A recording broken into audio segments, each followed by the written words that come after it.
అందరికీ నమస్తే అండి. వెల్కమ్ బ్యాక్ టు పోలీస్ నేస్తం. నేను ఫణిమోహన్, సబ్ ఇన్స్పెక్టర్.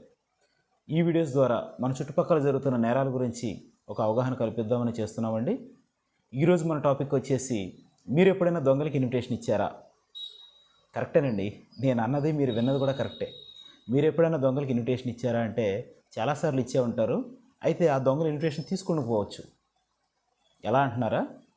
మనం ఏదైనా ఒక పని మీద బయటికి వెళ్ళేటప్పుడు, ఫ్యామిలీ అందరం వెళ్తున్నప్పుడు ఇంటికి తాళం వేసుకుని వెళ్తామండి.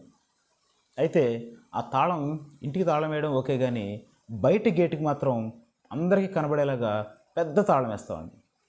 దానివల్ల ఏమవుతుందంటే, మా ఇంట్లో ఎవ్వరూ లేరు, మీరు వచ్చి మా ఇల్లు దోచుకెళ్ళొచ్చు అని ఇండైరెక్ట్గా మనం దొంగలకి ఇన్విటేషన్ ఇచ్చిన వాళ్ళం అవుతున్నామండి.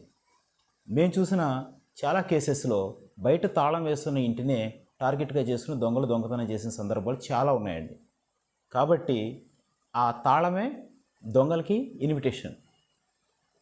అయితే ఇప్పుడున్న టెక్నాలజీలో మనకి 1000 రూపాయలకు కూడా కెమెరాలు వస్తున్నాయండి, సీసీ కెమెరాస్.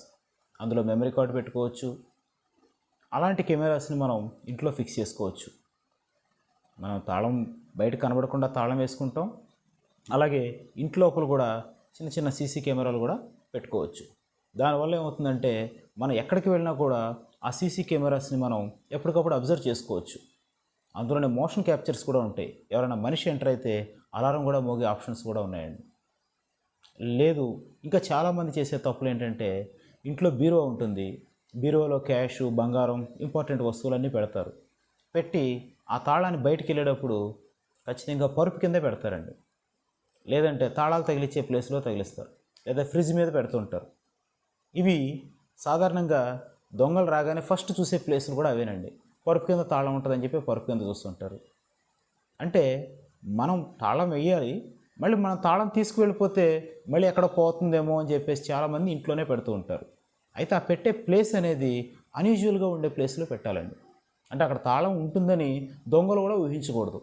అలాంటి ప్లేసెస్లో తాళం పెట్టాలి. అదేవిధంగా ఇలా మనం ఎప్పుడైనా బయటికి వెళ్ళేటప్పుడు ఆంధ్రప్రదేశ్ ప్రభుత్వం ఇస్తున్నటువంటి లాక్డ్ హౌస్ మానిటరింగ్ సిస్టమ్ అనే ఒక ఆప్షన్ ఉందండి. దాని గురించి నేను ప్రత్యేకంగా ఒక వీడియో కూడా చేసి పెడతాను. దాన్ని ఎలా యూజ్ చేసుకోవాలి, ఎలా యూటిలైజ్ చేసుకోవాలి అనేది నేను నెక్స్ట్ వీడియోలో చూపిస్తాను. ఒకవేళ ఇన్ని జాగ్రత్తలు తీసుకున్న దొంగలు పడ్డప్పుడు మనం ప్యానిక్ అవ్వకూడదండి. వెంటనే సమాచారాన్ని పోలీసులకు అందించాలి. చుట్టుపక్కల వాళ్ళు అందరూ వచ్చేసి ఏం పోయింది అని చెప్పేసి మొత్తం కండిషన్, ఆ ఉన్న ప్లేస్ని మొత్తం డిస్టర్బ్ చేయకూడదు. అలా చేయకుండా ఉంటే దొంగలు పట్టుకోవడానికి పోలీసులకి అవకాశాలు ఎక్కువగా ఉంటాయి. ఆ ప్లేస్ని డిస్టర్బ్ చేస్తే పట్టుకునే అవకాశాలు చాలా వరకు తగ్గిపోతాయి. కాబట్టి మీరెవరూ కూడా ఇక నుంచి దొంగలకి ఇన్విటేషన్ ఇవ్వద్దు. మరిన్ని వివరాల కోసం మన ఛానల్ ఫాలో చేయండి. Thank you very much. జై హింద్.